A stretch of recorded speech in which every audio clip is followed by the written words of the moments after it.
चौक हो गया, फिर सारी मेहनत सारी, फिर दोबारा बंदा जीरो हो जाता। हमें तंग करती हैं दो तीन चीजें, fridge, water dispenser, deep freezer.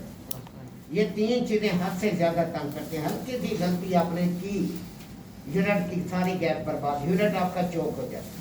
हल्का सा मॉइस्चर चला गया, यूनिट आपका चौक। ये आपने ख्याल रखना था। Fridge, deep freezer, water cooler का अक्सर मैकेनिक काम छोड़ जाते हैं जिनको जल्दी होती है। ये जल्दी वाला नहीं, ये कहता है कि बस सुकून से बैठ जाओ, तसल्ली से, डिप्रेशन का शिकार ना हो। डिप्रेशन का शिकार हुए, टेंशन ली आपने, आपका फ्रिज गड़बड़ करेगा इसमें, वरना बचत ही बचत है। मैं fridge, deep freezer, water dispenser में उस सूरत में बचत है जब यूनिट चौक ना हो। 10 बार भी चौक हो जाए फिर भी नुकसान हमें नहीं होता, लेकिन ये होते बाकी काम खराब हो जाते हैं, टेंशन में आते हैं। ये बंद करो उस्ताद, पीछे आंखें, दरवाजे को बंद करो।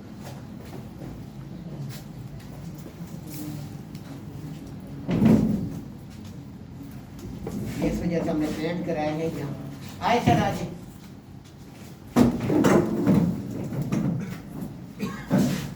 अभी हमने गैस चार्ज किए, 2 बार हम चार्ज किए, यानी 2 घंटे के अंदर 2 बार आप फ्रिज को तैयार कर सकते हैं। अगर फड्डा ना डाले फ्रिज, तो फड्डा डाल दे फिर मुसीबत खड़ी हो जाती है, फिर बंदा टेंशन में आ जाता है।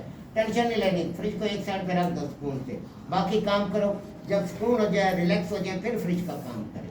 क्योंकि फ्रिज, डीप फ्रीजर के अंदर सबसे मेन प्रॉब्लम चौक की है। ये चौक होना जो है ये बर्बादी करता है हमारी, बाकी इसके अंदर इशू नहीं है। गलती करेंगे यूनिट चौक हो जाएगा। अब देखिए आपने गैस कैसे चार्ज करनी है। आपने कंप्रेसर रिप्लेस कर दिया, वो दूसरा लड़का कल नहीं है, वो हल करना होता है। पहले हम कंडेंसर को वाश लाजमी करते हैं। आम मकैनिक की तरह काम नहीं करना। आम मकैनिक की तरह काम किया फिर ज़मीर ही मुर्दा हो जाता है कि आप अगले से इतने ज़्यादा पैसे ले रहे हैं। कश्मीर साइड का है तो 12-13 हज़ार रुपये गैस चार्ज का रेट चल रहा है। कितनी देर में गैस चार्ज हो जाती है, तो देर ही नहीं लगती। तो इस वजह से यहाँ पर आपने बड़े एहतियात से, प्यार से काम करें। आप 14-15 हज़ार 12 हज़ार रुपये उससे ले रहे हैं, उसके पैसे इतने ज़्यादा मजदूरी आपकी है, तो काम प्रॉपर ना करें फिर तो मज़ा नहीं आता। अपने काम कराए, खाना खराब जी 12 बजे हम आए हैं। 12 बजे कंडेंसर को वॉश करें, उसके बाद वेपरेटर को वॉश करें, फिर वैक्यूम करें, उसके बाद बिस्मिल्लाह पढ़ के गैस चार्ज करें।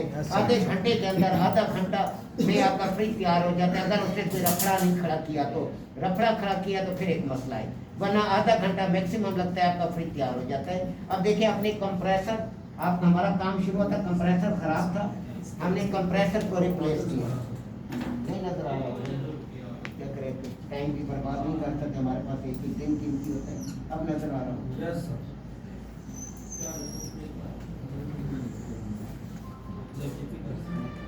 ये कंप्रेसर आपने यूनिट में फिक्स कर दिया। फ्रिज है, डीप फ्रीजर है, वाटर कूलर है, एक ही प्रोसेस है। गैस चार्ज करने का मेथड सेम है। आपके पास ऑटोमोबाइल एयर कंडीशनिंग है, कार एसी है। कार एसी में बहुत ज़्यादा पैसा है। कार एसी के अंदर 4-5 हज़ार रुपये हम लोग लेते हैं आम। कल एक लड़का बता रहा था, कह रहे हम लोग 14-15 हज़ार रुपये लेते हैं गैस चार्ज करने का, इतने ज़्यादा अमाउंट। वरना यहाँ पे जो रूटीन वाइज काम है 4-5 हज़ार है, उसके अंदर आधा किलो 1.5 पाव सारी गैस डलती है। मेथड तो मुश्किल नहीं है, HVAC में हम समझा देते हैं, जो HVAC में आते हैं तो इतना मुश्किल नहीं है, बड़ा इजी है उसके अंदर। अब यहाँ पर आपने कंप्रेसर फिट कर दिया। कंप्रेसर के साथ आमतौर पर 3 लाइनें होती हैं, बाज़ कंप्रेसर 5 लाइनें भी आ जाती हैं। ये कंप्रेसर की एक चार्जिंग लाइन, इसके बिल्कुल बराबर अपोजिट सामने सेक्शन लाइन। इन दोनों में से किसी एक को आप चार्जिंग, किसी एक को सेक्शन बना सकते हैं, क्योंकि मैकेनिकल है, इलेक्ट्रिकल नहीं। आप वायरिंग पढ़ लेंगे, ये लेक्चर आपके पास होगा, आप बार बार इसे 8-10 बार स्टडी करेंगे, फिर समझ आएगा। वायरिंग, जैसे वायरिंग को बार बार आप देख सकते हैं, लेकिन ये लेक्चर है, इसे आप देख नहीं सकते। आपके पास रिकॉर्ड होगा तो बार बार आप इसे रिपीट करेंगे, सुनेंगे, फिर क्लियर होगा। वरना आप कहें कि हम सीख गए, नहीं सीख सकते। कोई भी ट्रेड टेक्निकल, आगे सारा मैकेनिकल है। हर चीज़, हर लेक्चर आपके पास रिकॉर्ड है, बार बार स्टडी करें, मार खाने वाली गेम नहीं है आपके पास। अब यहाँ पर आपके पास ये 2 लाइनें आमने सामने बराबर है। इन दोनों में से किसी एक को आप सेक्शन, किसी एक को आप चार्जिंग बना सकते हैं। क्यों बना सकते हैं? क्योंकि दोनों लाइनें इस जोन के अंदर खुल रही हैं। ठीक हो गया। तीसरी लाइन हमारे पास डिस्चार्ज लाइन होती है, वो आमतौर पे जिस साइड पर सेक्शन लाइन होती है उस साइड पर वो लाइन भी होती है। एक लाइन अलग थलग होती है, ये लाइन हमारी चार्जिंग बनेगी। अलग थलग कंपनी लाइन देती है, क्यों देती है? ताकि हमें गैस चार्ज करने में, वेल्डिंग में, काम करने में आसानी हो। अगर इधर होगी, दोनों लाइनें एक साइड पर होंगी, हम डिस्टर्ब होंगे, काम प्रॉपर नहीं होगा, आसानी से नहीं होगा। इस वजह से कंपनी चार्जिंग लाइन अलग देती है, हम इसको आमतौर पे चार्जिंग लाइन बनाते हैं जो अलग होती है। अब कंप्रेसर आपने फिट कर दिया, डिस्चार्ज लाइन के साथ कंडेंसर लगा हुआ होगा। कोई भी यूनिट है, हर चीज को ध्यान में रखते हैं। आपका फ्रिज है, डीप फ्रीजर है, वाटर कूलर है, पैकेज यूनिट है, चिलर है, तो आपका क्या होता है, आपके डिस्चार्ज लाइन का नट किसका ऑन होता है, नट किसका बंद कब होता है, नट तो कभी बंद। लाइन हमेशा कंडेंसर में जाएगी। ऑटोमोबाइल, चिलर, पैकेज, कोई भी यूनिट है, डिस्चार्ज लाइन का ताल्लुक हमेशा कंडेंसर के साथ होगा। इसी तरह सेक्शन लाइन का ताल्लुक हमेशा फ्रीजर के साथ, वेपरेटर के साथ होगा। खवा चिलर है, खवा मैकम आपका पैकेज यूनिट है, सिपलेट है, कोई भी यूनिट है, फ्रिज है, डीप फ्रीजर है, वाटर कूलर है, सेक्शन लाइन का ताल्लुक हमेशा वेपरेटर के साथ होता है, फ्रीजर के साथ होता है। ये दो चीज़ें अपने ध्यान में रखनी है। सेक्शन लाइन के साथ आपकी जो यूनिट की सेक्शन लाइन है, इसके साथ वेपरेटर के आउटपुट को आप जोड़ेंगे, यानी जो उधर से वापस लाइन आ रही है। अब इधर कंडेंसर का एक सिरा डिस्चार्ज लाइन के साथ जुड़ जाएगा। अब कंडेंसर साफ जा रहे, फ्रिज चल रहा है, कंडेंसर लोहे का होता है। पहले आज से 5-6 साल पहले कंडेंसर हमारे कॉपर के आते थे, अब सारे कंडेंसर लोहे के आते हैं, क्योंकि कार्बन कंडेंसर, लोहे वाला जो कंडेंसर है, ये कार्बन पैदा करता है। इसको वॉश करना लाजमी होता है। अब इस तरह नहीं, बाकी पैसे ले लिए आपने, कंप्रेसर आपने तब्दील करना है, तो बाद कंडेंसर को रहने दें। अब आपने कंडेंसर के साथ यूनिट फ्रिज के साथ लगा हुआ है, कंडेंसर लगा रहने दें। आप एक साइड पर आप चार्जिंग लाइन लगाएं, इसके साथ चार्जिंग लाइन लगाकर प्रेशर पंप का प्रेशर दें। अगर आपके पास नाइट्रोजन का सिलेंडर है, नाइट्रोजन का प्रेशर दे दें। अगर आपके पास नाइट्रोजन नहीं है, तो हम कंप्रेसर जो दुकानों पे इस्तेमाल करते हैं, तो वो आप इस्तेमाल करें। जो फ्रिज का कंप्रेसर है, इसे कभी भी वॉश नहीं करना। ऐसा हो कि फ्रिज के कंप्रेसर से आप वॉश करना शुरू कर दें। इससे जब वॉश करेंगे तो ये नमी को खींचेगा, इसके अंदर नमी रुक जाएगी, आपका यूनिट आपको तंग करेगा। ये गलती कभी नहीं करना। कोई कहते हैं हाँ जी कुछ नहीं होता, उनके लारों में नहीं जाना। कुछ हुआ तो फिर मेहनत अलग बर्बाद और टाइम अलग बर्बाद। आपने पंप के डिस्चार्ज लाइन के साथ एक चार्जिंग लीड लगानी है। इस लीड को इसके साथ आपने मिला, पंप को चलाएंगे, ये सेक्शन साइड से हवा को खींचेगा, हवा को खींचकर उसका प्रेशर बनाएगा और प्रेशर बनाकर इधर भेजेगा। तो आपने यहाँ पर हाथ रखा हुआ है, प्रेशर को आपने दबाया हुआ है। क्यों दबाया हुआ है? ताकि ये कार्बन को खींच कर बाहर ले आए। जब हाथ पर दबाव बहुत ज़्यादा बढ़ जाए, ये हाथ ये दबाया हुआ आपने, तो जब हाथ को हटाने लगे तो दूसरा हाथ सामने कर देना है, ताकि इससे निकलने वाला प्रेशर आपके हाथ पर पड़े, आपको पता चले इसमें से क्या निकल रहा है, कार्बन है तो किस हालत में है और कितना कार्बन है। अगर कार्बन ज़्यादा आ रहा है, फिर आप यहीं रुक जाएंगे। इसके अंदर आप CTC डालें। CTC क्या है?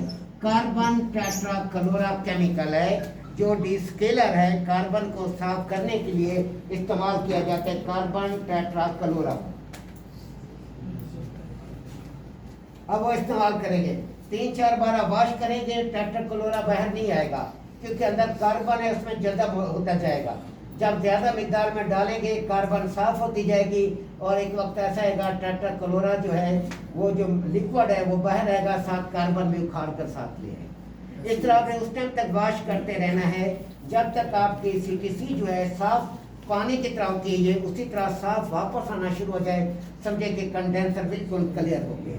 अगर CTC यूनिट में रह जाते कोई मसला नहीं है, कोई साइड इफेक्ट्स नहीं है कि हाँ जी उसके साइड इफेक्ट्स हैं, साइकिल में रह रहे कि खुद ही ख़त्म हो जाए, जुड़ जाएगी। तो इस तरीके से आपने कंडेंसर को वॉश करना है। फिर बारी आती है वेपरेटर को वॉश करने की। वेपरेटर को जब भी आपने वॉश करना है, आपने कैपिलरी ट्यूब वाली साइड से वॉश करना है।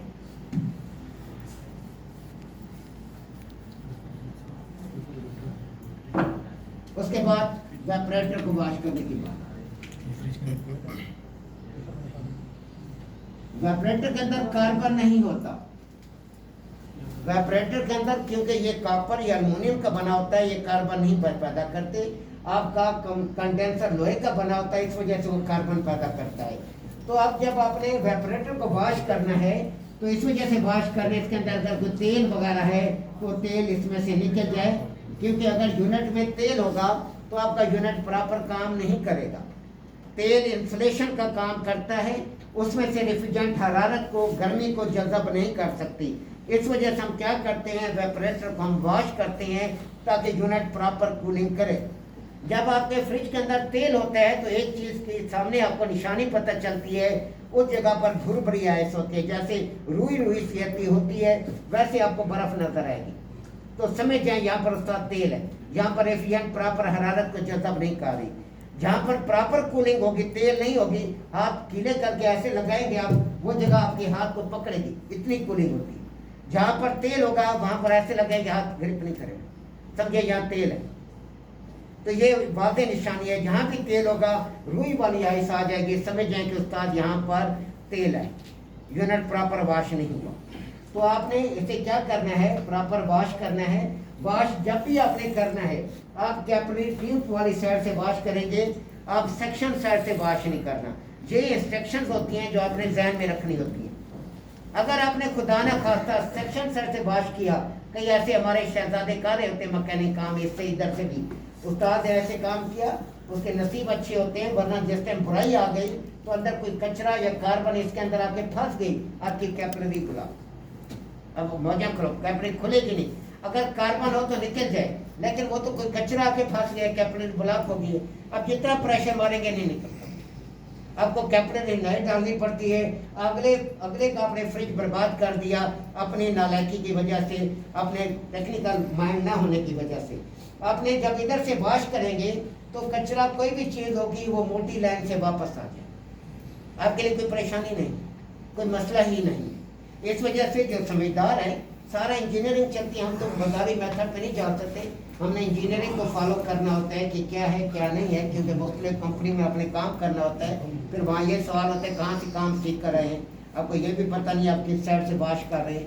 तो हमेशा जब भी आपने वॉश करना है, कैपिलरी ट्यूब वाली साइड से वॉश करना है। क्यों वॉश करना है, इस वजह से वॉश करना है ताकि कचरा कोई भी चीज़ है ये मोटी लाइन से वापस चला जाए।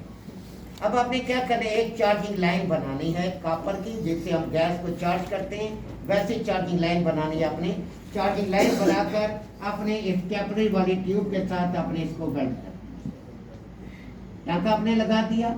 अब आपने एक चीज चार्जिंग लीड लेनी है, जो रबड़ वाली लीड होती है। एक होती है चार्जिंग लाइन। चार्जिंग लाइन वो होती है जो कॉपर की आप बनाते हैं, जिसके साथ फ्लेयर नट और यूनियन लगाते हैं। एक होती है चार्जिंग लीड, ये जो रबड़ की होती है, ये लीड आपने ली, इसके साथ आपने चार्जिंग लीड लगा दी। अब आप पंप को आप ऑन कर, पंप को आपने ऑन कर देना है। तो इधर से प्रेशर जाएगा इस मोटी लाइन में, यहाँ पर आपने प्रेशर को रोका हुआ है। जब प्रेशर बहुत ज़्यादा बढ़ेगा, यहाँ पर आपको वेपरेटर वॉश करते वक्त प्रेशर को बहुत ज़्यादा रोकना होता है। क्यों रोकना होता है, क्योंकि तेल लिक्विड है, ये थोड़ी थोड़ी जगह को कवर करेगा। अगर प्रेशर रोकेंगे ज़्यादा देर तो प्रेशर आगे चलेगा, अगर आप नहीं रोकेंगे प्रॉपर तो प्रेशर आगे नहीं आएगा जल्दी। ऐसे ऐसे करते रहे तो फिर तो नहीं आएगा, सही दबा के रखना है ताकि प्रेशर आगे आए। यहाँ पर एक चीज़ और भी आती है, अगर आप सेक्शन साइड से वॉश करते हैं, एक चीज़ और भी यहाँ पर हमारे पास रिजल्ट सामने आता है। वो रिजल्ट ये सामने आता है कि आपका प्रेशर इधर रुकना शुरू हो जाएगा।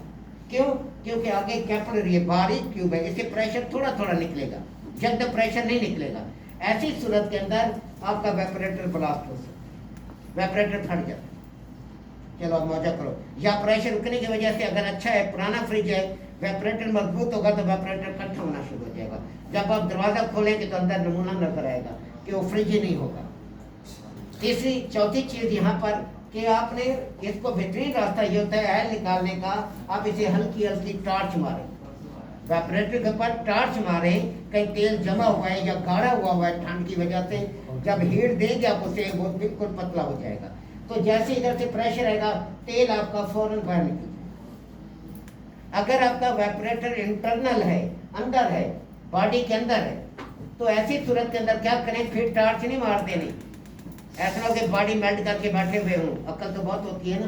तो आपने वहाँ पे लकड़ी रखनी है, लकड़ी के ऊपर आपने 200 वाट का बल्ब रखना है, ज़्यादा से ज़्यादा 5 से 10 मिनट। ये नहीं करना। एक ने मुझसे मशवरा लिया, मैंने कहा यार रशीद भाई नाम भी ऐसे ऐसे जो अजूबे होते हैं ना उनके नाम नहीं भूलते, 1 सेकंड में नाम जहन में आ जाता है। मैंने कहा रशीद भाई अंदर 200 वाट का बल्ब रख दिया, रख के वो शहजादा चला गया काम पर। वापस आया तो फ्रिज इकट्ठा हुआ हुआ था, फ्रिज नाम की चीजें नहीं थी अंदर, पूरा मेल्ट। शाम को अफगानी का फ्रिज था, मथे लगे उसके।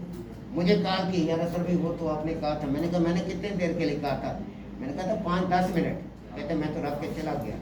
कहते ओ यार वो खान मथे मथे लगा हुआ है अफगानी। तो मैंने कहा मैं क्या करता, तो मैं गया वो उसके गाटे में फिरता, मुझे फ्रिज नया लेके दो।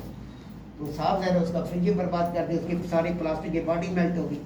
अब अकल भी कोई चीज़ होती है, अगर टीचर ने कोई चीज़ समझ क्लियर नहीं हुई, टीचर ऐसे इंस्ट्रक्शन तो नहीं देता, लेकिन यह है कि कोई चीज़ क्लियर नहीं हुई तो अपनी खोपड़ी भी इस्तेमाल करे। मैं यहाँ 200 वाट का बल्ब लगा रहा हूँ, तो ये तो प्लास्टिक की बॉडी है, अब मैं लगा के चला जाऊँगा, ये तो आधे घंटे में मेल्ट हो जाएगी। दूसरा वेपरेटर अंदर है, इसके ऊपर मैं हीट मारने लगाऊँ तो ये तो प्लास्टिक मेल्ट हो जाएगा। ये चीज़ें खुद सोचनी होती हैं कि मैं क्या काम करने लगा हूँ, इस काम का मेरे मुझे रिजल्ट क्या आएगा। सारी चीज़ें टीचर के सारे करी चीज़ें से इसके कई एक वजूहत हैं, साइड इफेक्ट्स हैं। इस वजह से हम सेक्शन साइड से कभी भी इसको वॉश नहीं करते। हाँ, आपका यूनिट में लीक है, वेपरेटर लीक है, आपकी गैस लीक हो जाती है, फिर आप इधर से प्रेशर स्टैंड कर सकते हैं। इधर से प्रेशर 100 PSC देना है, 150 PSC देना है, 200 PSC, ज़्यादा वेपरेटर में आप 200 PSC प्रेशर स्टैंड कर सकते हैं, ज़्यादा नहीं करना होता। 200 PSC आप स्टैंड कर सकते इधर से। उसमें प्रेशर जब स्टैंड करना हो तो हम कैपिलरी से प्रेशर नहीं देते, क्योंकि कैपिलरी से पता नहीं चलता कितना प्रेशर अंदर गया हुआ है। क्यों? क्योंकि आगे प्रेशर जा नहीं रहा होता, थोड़ा थोड़ा जा रहा होता है। हमारी गेज की सुई बता रही थी 300 PSC चला गया। जब हम बंद करते हैं तो पता चलता है ये तो 10 PSC या 20 PSC गया। इस वजह से इस टेंशन से निकलने के लिए हम कैपिलरी को इधर से बंद कर देते हैं, टाँका लगा देते हैं, सेक्शन साइड से प्रेशर हम स्टैंड कर देते हैं, ताकि हमें पता चले ये लीक है कि नहीं है। जब आपने वॉश करना है, आप वॉश इस साइड से करेंगे। अब यहाँ पर एक और चीज़, आपने वॉश ज़्यादा से ज़्यादा 10 से 15 मिनट करना है, फिर आपने इसको वक्फा देना है। क्यों वक्फा देना है? क्योंकि कंप्रेसर लोड पे काम कर रहा है। बिल्कुल बारीक ट्यूब, इतनी बारीक ट्यूब जिसमें सुई भी नहीं जाती, इतनी बारीक ट्यूब के अंदर प्रेशर जा रहा है, तो कंप्रेसर पे लोड है, कंप्रेसर मोटर गर्म हो रही होगी। ऐसा ना कि वॉश कर रहे हो आप बैठे हुए हो टेंशन में, तो ऐसी सूरत में कंप्रेसर अपना तेल मार रहा हो, आपके तेल ही खत्म नहीं हो रहा, अंदर गैलन तो नहीं डाला हुआ ना, अंदर थोड़ा सा तेल होता है, वो उस सूरत में निकलता रहेगा जब आप लापरवाह के बैठे वॉशिंग पे बैठे हुए। बाद तक हम गुजरते हैं, सुबह आते हैं, बंदा एक शिगिर्द बैठा होता है, वेपरेटर वॉश कराते हैं, शाम को जाते हैं फिर भी वॉश कर रहा है। अब इतना कोई तेल पीछे कोई मिले लगी हुई है, तेल की जो तेल निकल रहा है, थोड़ा सा तेल होता है, एक बंदे की अपनी सेंस काम करती है, इसका मतलब है उसके कंप्रेसर तेल मार रहा है, कंप्रेसर के तेल लाइन के अंदर जा रहा है। 10-15 मिनट वॉश करें, कंप्रेसर को फिर ठंडा करें, फिर वॉश। बड़ी कंपनी के अंदर पंप नहीं इस्तेमाल होते, वहाँ नाइट्रोजन का सिलेंडर इस्तेमाल होता है, नाइट्रोजन का प्रेशर होता है, नाइट्रोजन से आप वॉश करते हैं बड़ी कंपनी के अंदर। ये पंप वाली गेम खत्म हो जाएगी। आप इस तरीके से आपने वॉश करना है। जब इसमें से तेल आना बंद हो जाए, समझे कि आपका वेपरेटर वॉश हो गया। हल्की सी टार्च मार दें, खत्म। अगर आपके पास टार्च की जरूरत नहीं है, गैस खत्म हुई है, फिर दूसरा रास्ता होता है, इसको CTC हम पिलाएं। CTC पिलाएंगे, वो क्या करेगा, तेल को पतला करेगा और CTC तेल को बाहर निकाल के ले आए। 2 रास्ते आपके पास है। नंबर 1, बचत करनी है जिस हिसाब में आपका दिल करे, टार्च मार दी ऊपर वाले खाने में, नीचे वाले खाने में टार्च मार दिया, अच्छी तरह गर्म कर दे और फ्रिज का दरवाजा बंद कर दे। बासूरत दिखा दूसरा रास्ता है कि आप इसको CTC पिला दें, जिस पर आपका दिल करता है। CTC वैसी पिलानी है जैसे कंडेंसर को आपने पिलाई है। मैं प्रैक्टिकल करा दूंगा। जब आपका वेपरेटर वॉश हो जाए, कंडेंसर वॉश हो जाए, फिर आपने इसके अंदर गैस चार्ज करनी है।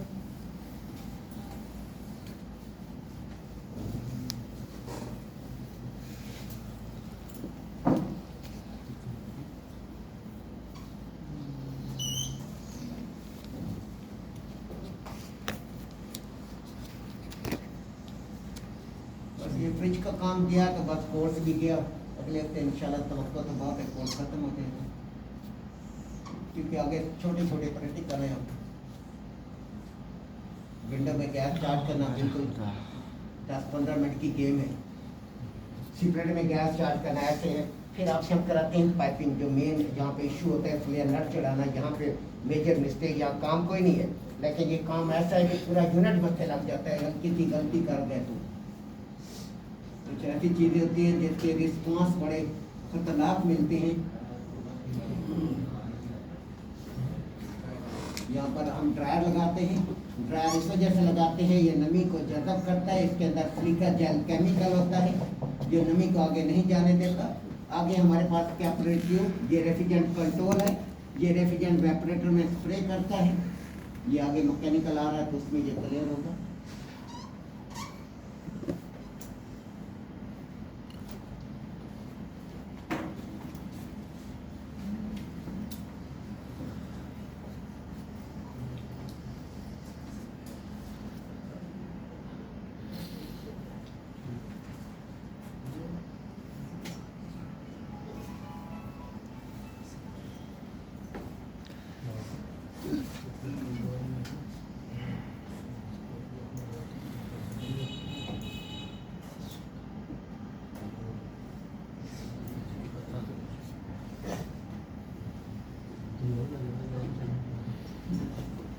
अब आपने क्या करना है, अब इसके अंदर आप थोड़ी सी गैस डाल दी है, ड्रायर आपने नया डाल दिया। अब एयर का प्रेशर नहीं देना।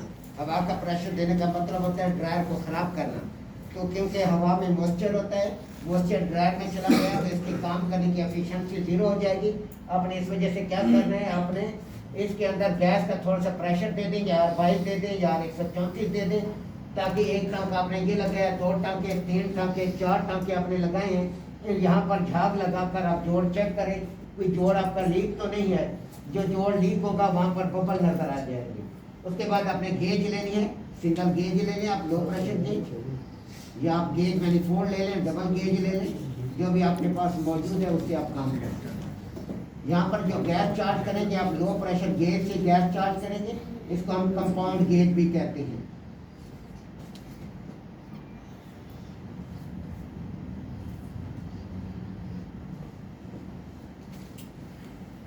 अब आप ये गेज कंपाउंड गेज क्यों कहलाती है, क्योंकि इसके अंदर 2 रीडिंग्स होती हैं। एक वैक्यूम रीडिंग जो 0 से नीचे 30 तक होती है, और दूसरी प्रेशर रीडिंग 0 से नीचे 30 तक। ये जो रीडिंग है ये वैक्यूम रीडिंग है। वैक्यूम की इकाई है इंचेस ऑफ मर्करी। वैक्यूम को हम लेते हैं इंचेस ऑफ मर्करी में। दूसरी हमारे पास ऊपर जो रीडिंग है ये प्रेशर रीडिंग है, इसको हम लेते हैं PSI में। PSI प्रेशर की इकाई है, पाउंड पर स्क्वायर इंच, पाउंड फी मुरब्बा इंच।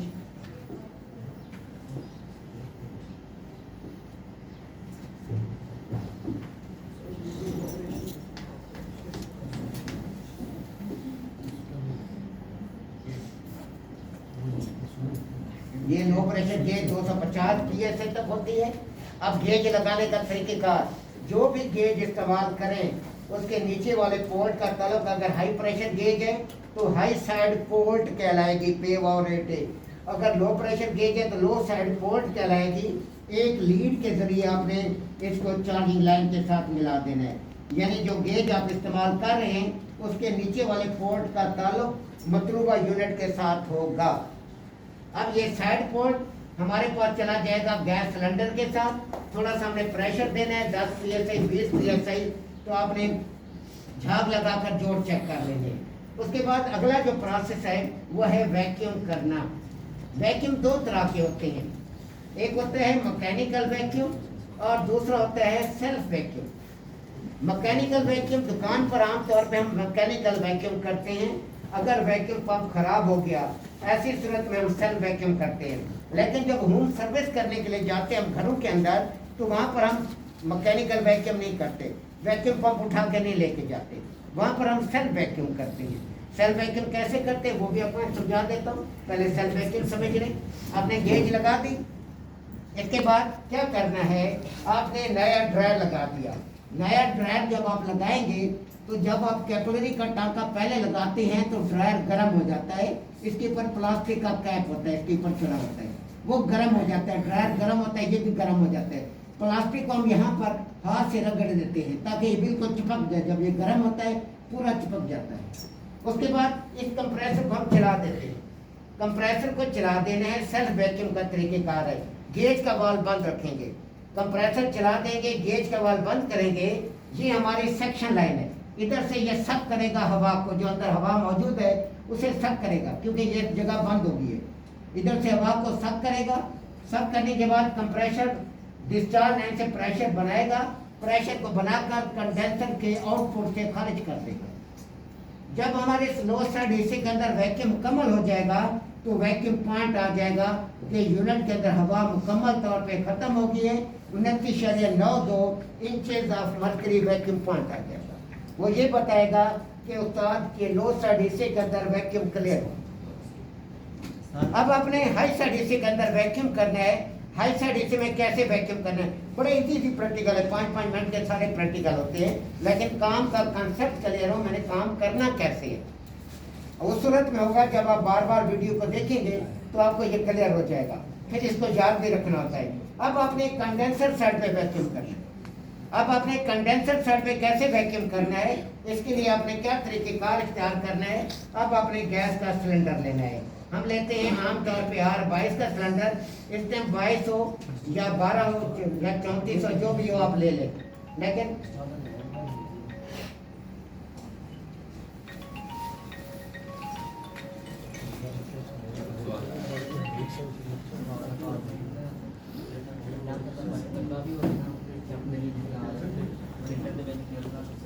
तो इसके साथ हम मिला दें, थोड़ा सा गैस का प्रेशर दें। गैस का प्रेशर देंगे, वाल्व खोले, थोड़ा सा कंप्रेसर गैस को कंप्रेस करेगा।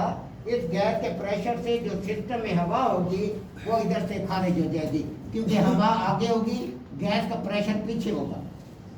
ये ऐसा नहीं हो सकता कि गैस पीछे रह जाए, गैस आगे निकल जाए, हवा पीछे रह, नहीं। गैस ने हवा को धकेला हुआ है, हवा यहाँ से बाहर खारिज हो जाएगी, हवा निकल गई। अब आपने क्या करना है, अब आपने ये टांका लगाना है। टांका लगाना है। अब आपने क्या करना है, अगला स्टेप देखिए, ये इंपॉर्टेंट है कि आपने इस कंप्रेसर को बंद कर देना है। गैस का वाल्व खुला रहे, हल्का सा बिल्कुल जरा बराबर खोलना है। गैस का वाल्व थोड़ा सा खुला रहे, कंप्रेसर बंद कर दें। अब आपका कंप्रेसर बंद हो गया। कुछ गैस का प्रेशर इस साइड में जा रहा होगा आपका, क्योंकि थोड़ी सी गैस है, कुछ मिकदार में, बिल्कुल मामूली मिकदार में इस साइड पर आएगा। अब आपने क्या करना है, ड्रायर के ऊपर से कैप को उतारेंगे। जैसे कैप उतारेंगे इधर गैस का प्रेशर निकलना शुरू हो जाएगा। जो हमने गैस डाली थी इधर से निकलना शुरू हो जाएगी। एक दौरान में क्या करना है, इस लाइन को इसके साथ हम मिला। अब इधर से भी गैस का प्रेशर निकल रहा है, इधर से भी गैस का प्रेशर निकल रहा है, जो हवा को अंदर नहीं जाने देगा। असल मकसद ये है हवा अंदर ना जाए। अब आपने क्या करना है, इस सिलेंडर के वाल्व को भी बंद कर दें। सिलेंडर के वाल्व को बंद कर देंगे, थोड़ी थोड़ी गैस निकल रही होगी, आपने उस गैस की मौजूदगी में यह टांका लगा दें। उसके बाद आप गैस करें। इतना सा प्रोसेस है, ये प्रोसेस अपने ध्यान में रखना है, अपने काम कैसे करना है। अब हम आते हैं अगले प्रोसेस की तरफ, मैकेनिकल वैक्यूम की तरफ।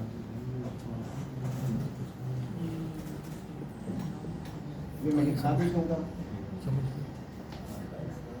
अब आपने वैक्यूम पंप लिया, आपने इसकी सेक्शन लाइन, जो हमने वैक्यूम पंप लिया होता है, हम कंप्रेसर जब हम दुकान खोलते हैं, मैंने आपको पहले बताया था, हमारे पास दो काम ही हैं।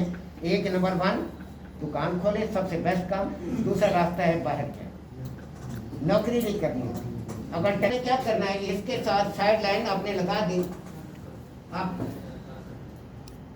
ये इसकी सेक्शन लाइन के साथ, ये इसके साथ एक लाइन बंद होगी। आपका जो वैक्यूम पंप होगा, जो दुकान खोलना चाहिए उनके लिए वैक्यूम पंप अगर आप इस्तेमाल करें, एक बड़ा 3 का या एक बड़ा 2 का, इससे बड़ा साइज में इस्तेमाल करना है, छोटा करना है।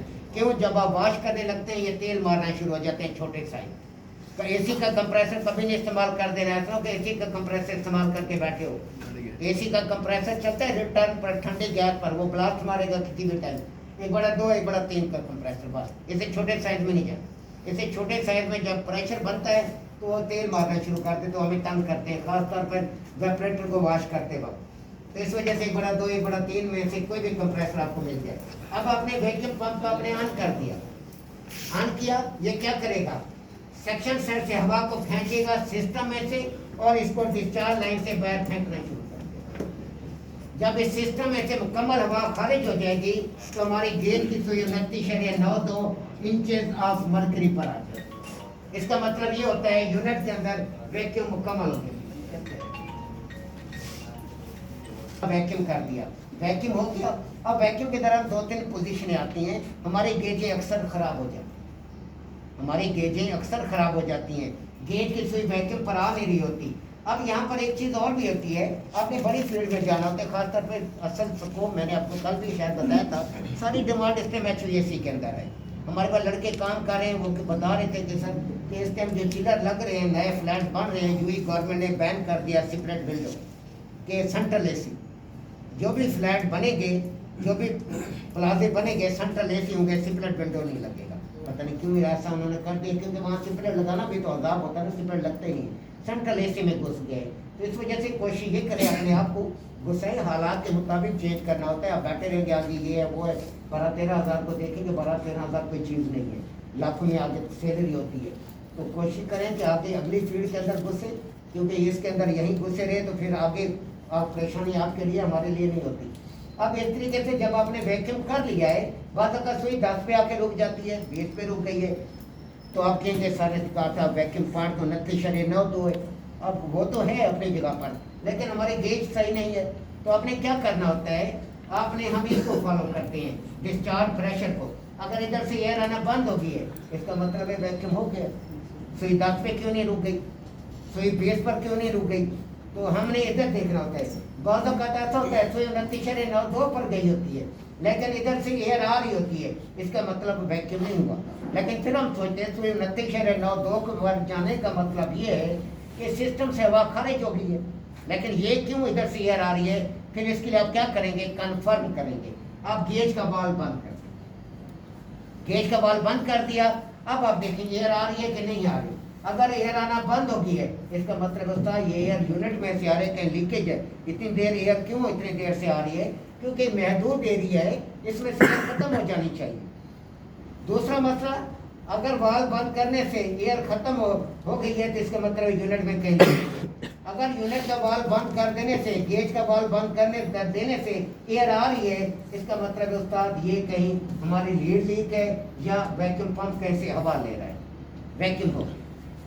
फॉर्म के अंदर जब आप HVAC फील्ड के अंदर घुसे तो एक चीज़ का ख्याल रखना होता है, आपके पास सैडें होती है, आप वैक्यूम कर रहे हैं। मैंने शायद कल भी बात बताई थी कि इंजीनियर सर पे राउंड कर लेते हैं, नंबर 1 आते नहीं। अगर आ जाए तो आपने वैक्यूम करते वक्त एक चीज़ को मद्देनजर रखना है, कल भी मैंने बताया था, आपने यहाँ प्रेशर को मद्देनजर रखना है। आपने यूनिट चलाया, आपने चेक किया कितनी एयर आ रही है, फिर 5-10 मिनट बाद फिर आपने चेक करना है कि एयर कम हुई है या उसी तरह एयर आ रही है। अगर एयर उसी तरह आ रही है, उस्ताद रुक जाए, इसका मतलब है कहीं लीकेज है। हवा क्यों उसी तरह आ रही है, क्योंकि एक महदूद एरिया में से हवा आ रही है, इसको ख़त्म होना चाहिए, क्यों नहीं ख़त्म हो रही।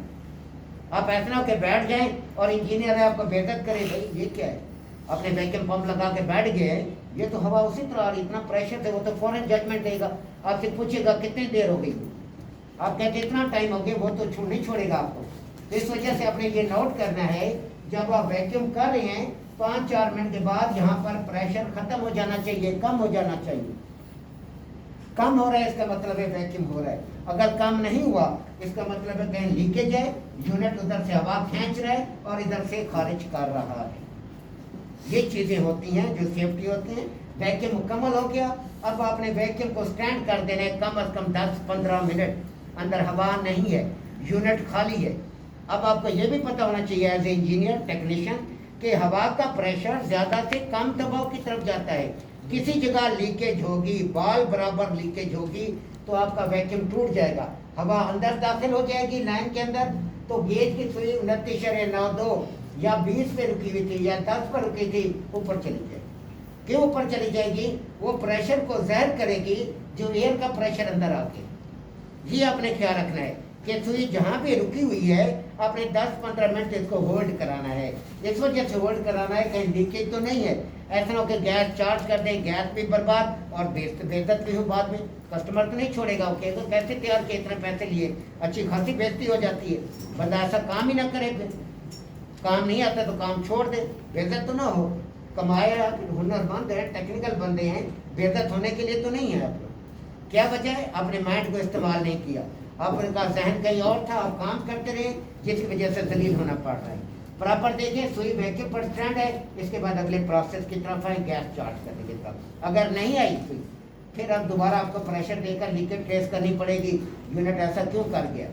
अब यहाँ पर एक चीज़ 2 चीज़ें और कि आप जब लीडें लगाने लगें या लीडें साइड पर ले जाने लगे तो आपने पहले देखना है इसके अंदर रबड़ है कि नहीं है। लीडों के अंदर पहली चीज रबड़ देखने होते हैं। वहां जाए रबड़ ही नहीं है तो आप लीड लगाएंगे वो तो हवा लेगा, आपका वैक्यूम नहीं होगा यूनिट के अंदर। 2 3 4 रबड़े हमने बक्से के अंदर वैसे ही ज़्यादातर रखी होती हैं पैकेट के अंदर कि खुदा ना खासा के रबड़ गिर जाए तो आगे जाके हमें जिल्लत का सामना ना करना पड़े, हमारा प्रोसेस ही नहीं होगा प्रॉपर। आपने रबड़े प्रॉपर इसके अंदर देखनी है, रबड़े हैं इसके अंदर तो ठीक है, रबड़े नहीं है तो रबड़ डालनी पड़ेगी वरना आपका वैक्यूम नहीं होगा। गैस चार्ज करेंगे गैस ज़ाया होगी। अब वैक्यूम आपने होल्ड करा दिया, तसल्ली हो गई सुई अपनी जगह पर मौजूद है। फिर आपने क्या करना है, इस लीड को उतारना है। जैसे आप लीड वैक्यूम पंप से उतारेंगे तो इस लीड के अंदर वैक्यूम था, एकदम हवा अंदर घुसेगी। जैसे वैक्यूम क्लीनर खींचते हवा को वैसी हवा को खींचेगा क्योंकि अंदर वैक्यूम। अब बाल आपका बंद है, ये एयर आगे नहीं जा सकती, यहीं पे रुक गई है। अब आपने इसमें गैस चार्ज करनी है। वैक्यूम पंप को आपने हटाकर इसकी जगह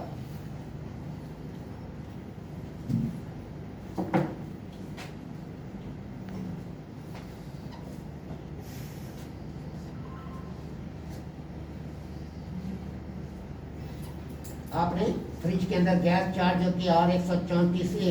आज का जो करंट फ्रिज आ रहे हैं उसके अंदर गैस चार्ज हो रही है R600। इन्वर्टर के अंदर या दूसरे जो सादा फ्रिज आ रहा था आजकल तकरीबन ज़्यादातर R600 आना शुरू हो गया। R134 का जो चार्जिंग प्रेशर है, R600 का फ्रिज कभी लेना नहीं चाहिए। जी जी, R600 का फ्रिज कभी नहीं लेना चाहिए। क्यों? ये जहरीली गैस है, इसके साइड इफेक्ट्स हैं। तो वो तो कमा रहे पैसे, लेकिन आपके पास भी अकल होनी चाहिए। कोई रिश्तेदार ले रहे 600 क्योंकि वो खुद जहरीली गैस है, उसके असरार पड़ेंगे खाने पर। आप गैस लें R134 जो माहौल दोस्त गैस है, इसके साइड इफेक्ट्स नहीं है। पहले 12 नंबर आ रही थी, हाँ जी इससे ओजान की तय खराब होती है। अब जो 600 जहरीली गैस निकाल दी आप लोगों ने, इसके क्या असरात हैं? ये तो इनका काम है, हुकूमत पाकिस्तान का काम है। ये ऐसी गैसें दलाव ही ना करे। इस तरह 32 नंबर गैस है, इस तरह और गैसें हैं जो जहरीली गैसें आ गई हैं सारी। ये सिर्फ पाकिस्तान में नहीं भी, फॉरेन के अंदर भी यही हिसाब चल रहा है, वहाँ भी जहरीली गैसें इस्तेमाल हो रही है। अब R134 का चार्जिंग प्रेशर कहाँ है? जिस यूनिट में चार्ज करेंगे इसका चार्जिंग प्रेशर, हर गैस का चार्जिंग प्रेशर अपनी जगह पर रहता है। अब जैसे विंडो AC है, स्प्लिट AC है, हम इसके अंदर बास कौन एस्क्रीन मशीन है, हम इसके अंदर गैस चार्ज करते हैं R22। इसका चार्जिंग प्रेशर क्या है? कहीं भी चार्ज करेंगे 65 से 70 PSI गैस चार्ज। अब R134 है, आप फ्रिज में चार्ज कर रहे हैं, वाटर कूलर में चार्ज कर रहे हैं, आप वाटर डिस्पेंसर में चार्ज कर रहे हैं, तो प्रेशर सेम रहेगा R134 का 5 से 10 PSI। कार AC में इसका चार्जिंग प्रेशर चेंज है। कार ऑटोमोबाइल एयर कंडीशनिंग किसी में भी आप चार्ज करेंगे, ये एग्जैक्ट जो प्रेशर है जिस पे हम चार्ज कर रहे हैं वो 30 से 35 PSI एग्जैक्ट प्रेशर है। जब से हम चार्ज कर रहे हैं इसी प्रेशर पर ही तमाम गाड़ियों के अंदर R134 चार्ज होती है, R22 चार्ज नहीं होती क्योंकि R22 का प्रेशर ज़्यादा है। इस तरह इन्वर्टर AC है, R410 चार्ज कर रहे हैं, ये आगे फिर लेक्चर में आना है। इसका चार्जिंग प्रेशर 120 से 130। R407 चार्ज कर रहे हैं, ये डिसिप्लिन में आ रहा है, इसका चार्जिंग प्रेशर है 80 से 90, 90 से 100 PSI कर। ये जो मैं हाथ से कर रहा हूँ क्योंकि बुक्स के अंदर इधर उधर लिखा होता है वो सही नहीं होता। सारा R32 का क्या प्रेशर है? जी R32 से 120 पे चार्ज है, 100 पे चार्ज करें, 100 110 पे चार्ज करिए, 100 110 पे चार्ज करिए। R32 जहाँ पर होती है वहाँ चार्ज हम 32 नहीं कर रहे, 32 हम ज़ाया कर देते, 32 से जो हम 410 चार्ज कर। अब 32 को निकाल के साइड पे मारें, 410 चार्ज करें, कोई साइड इफेक्ट्स नहीं है, बेहतरीन काम करता है। हम जहरीली गैस नहीं चार्ज करते, इसके साइड ऐसा ना कि चार्ज करते हैं कोई मसला खड़ा हो जाए। तो R32 हम जब एक बार लीकेज हो गए तो दोबारा नहीं चार्ज करते, हम 410 चार्ज करेंगे 120 से 130 की। दूसरा इसमें गैस चार्जिंग जब भी आप AC में किसी भी AC में ये दरवाजा बंद करें, जैसे किसी भी AC में आप गैस चार्ज करेंगे तो हम चार्ज करते हैं लिक्विड लाइन की पोजीशन पर। हमारे पास लिक्विड लाइन की पोजीशन क्या है, रिटर्न आनी चाहिए, सेक्शन लाइन ठंडी जग होनी चाहिए, गैस पूरी हो गई। अब जैसे सर्दी है, नॉर्मल मौसम है, तो नॉर्मल मौसम के अंदर हमारा प्रेशर R22 का 65 से 70 नहीं होगा, 50-55 PSI रहेगा। क्यों? मौसम ठंडा है। इस तरह 410 है, ठंडे मौसम में चार्ज करेंगे 90-100 PSI 110 PSI चार्ज करेंगे, 120-130 चार्ज नहीं होगा।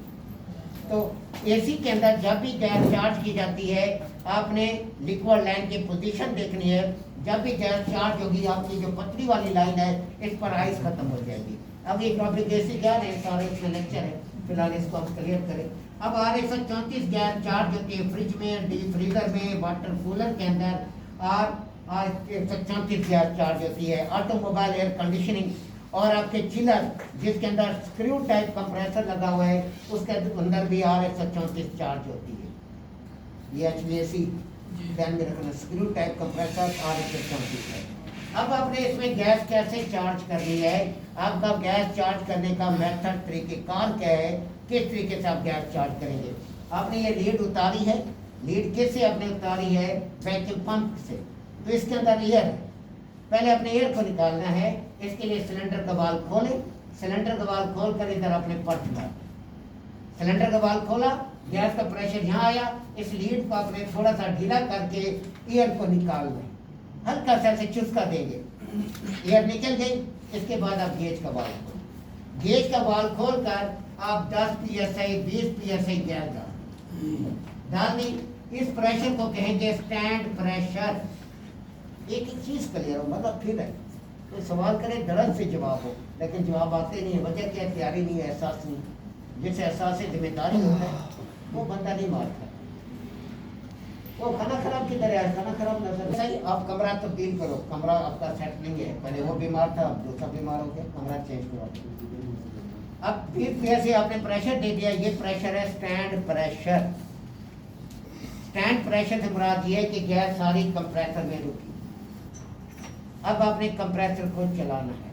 ये प्रोसेस हम लाजमी करते हैं, हम मैकेनिक नहीं करता, हम मैकेनिक को इसका पता ही नहीं होता। ये एक ऐसा प्रोसेस है जो आपको मुश्किलात से बचाता है। कैसे? आपने 20 PSI गैस डाली, कंप्रेसर को चला दिया, कंप्रेसर उस गैस को कंप्रेस करेगा। जब कंप्रेस करेगा तो कंप्रेसर में गैस नहीं रहेगी, कंप्रेसर खाली हो गया। कंप्रेसर जब खाली हो गया, सुई 0 पर आ जाएगी।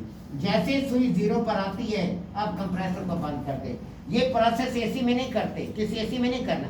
Fridge, deep freezer, water dispenser, water cooler, बस जहाँ पे छोटे पाइपलाइंस हैं वहाँ पर हम करते हैं, बड़ी लाइनों में कोई मसला नहीं होता। अब सुई 0 पर आ गई, अब आपने फ्रिज को बंद कर दिया। फ्रिज को बंद करके आप 2 मिनट होल्ड करें, ज़्यादा से ज़्यादा 1 से 2 मिनट। 1 से 2 मिनट में आपको रिजल्ट आना चाहिए। अगर नहीं आ रहा 1 से 2 मिनट में, इसका मतलब है उस्ताद कैपिलरी आपकी ब्लॉक है या कोई टांका ब्लॉक है।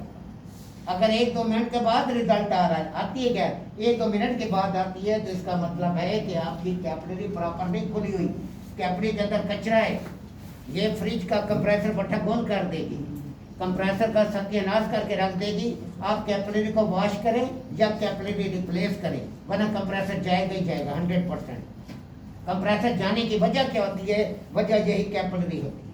कैपिलरी ब्लॉक होती है, मैकेनिक अनाड़ी होते हैं, पूरा कंसेप्ट क्लियर नहीं होता, काम करने का तरीकेकार पता नहीं होता, जिसकी वजह से वो जलील हो रहे होते हैं। जलील वो नहीं हो रहे थे, मतलब बेचारे का जो कस्टमर है उसका सत्यानाश करते हैं, उसको जलील करके रख देते हैं। वो बेचारा नारी होता है, उस बेचारे को क्या समय सत्यानाश कर देते हैं 1.5 लाख रुपए के फ्रिज का।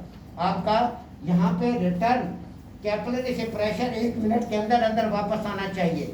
अब देखिए, आपने फ्रिज बंद किया, फ्रिज बंद किया तो गैस जो कंप्रेसर ने कंप्रेस की थी, आपने 10 PSI प्रेशर दिया था, वो सेक्शन साइड से वापस आना चाहिए।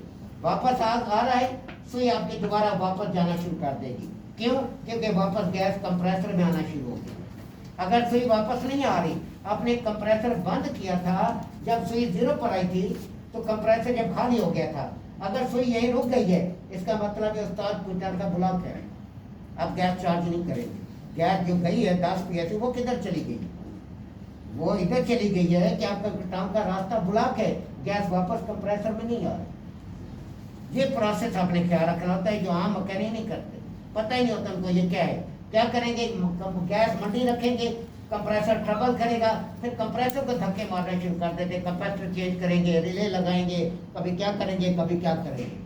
असल मसला यहाँ पर ये आता है, आपकी लाइनें क्लियर है, परेशानी वाली बात ही नहीं है।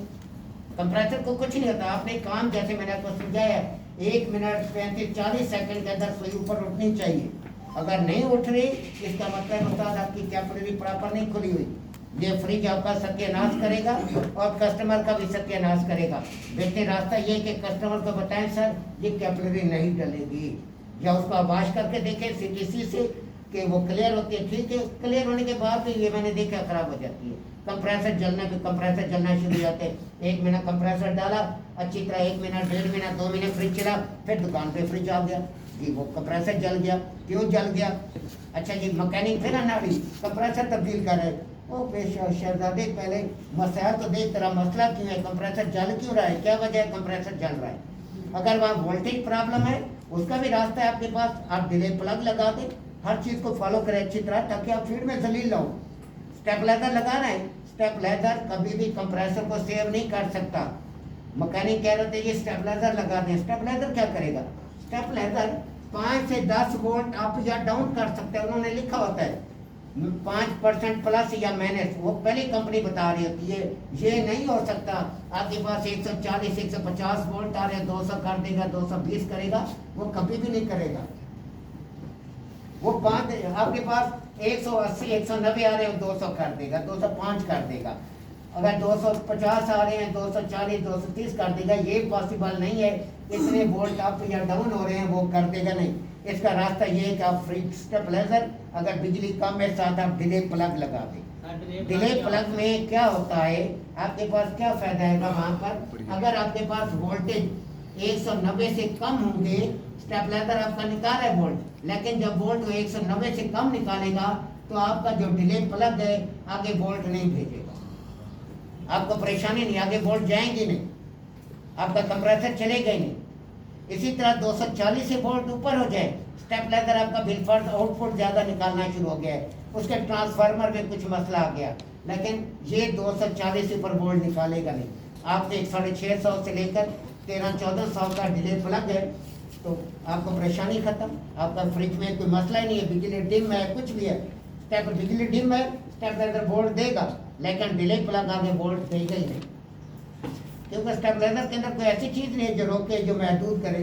ये महदूद नहीं करेगा, इसलिए तो बेचारे ने 5-10% पूरी कोशिश करनी आगे वोल्ट देने की, लेकिन आगे वोल्ट जाएंगे नहीं जब डिले प्लग लगा होगा। इस वजह कोशिश करना डिले प्लग लगाएं, सब लूज कनेक्शन हो।